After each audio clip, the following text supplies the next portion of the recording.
এক মাস ধরে জলের লাইন ফেটে রাস্তার বেহাল অবস্থা। শ্রীরামপুর শহরের সবথেকে ব্যস্ততম রাস্তা এই রাস্তা।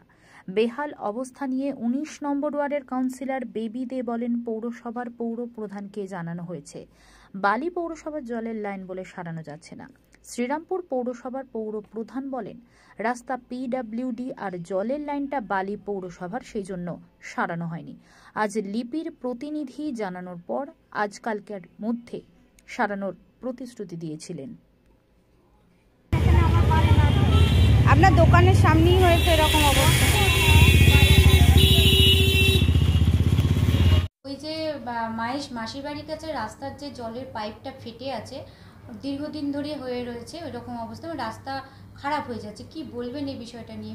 রাস্তা হচ্ছে পিডব্লিউডি আর লাইন হচ্ছে বালি কর্পোরেশন, হাওড়া কর্পোরেশন, যেটা এখন বালি দেখভাল করছে, বালি মিউনিসিপ্যালিটি।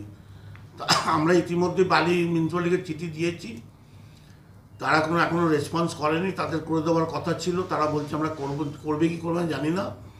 আমরা আজকালের মধ্যেই ওটা লোক লাগিয়ে করে দেবো। আপনারা করবেন?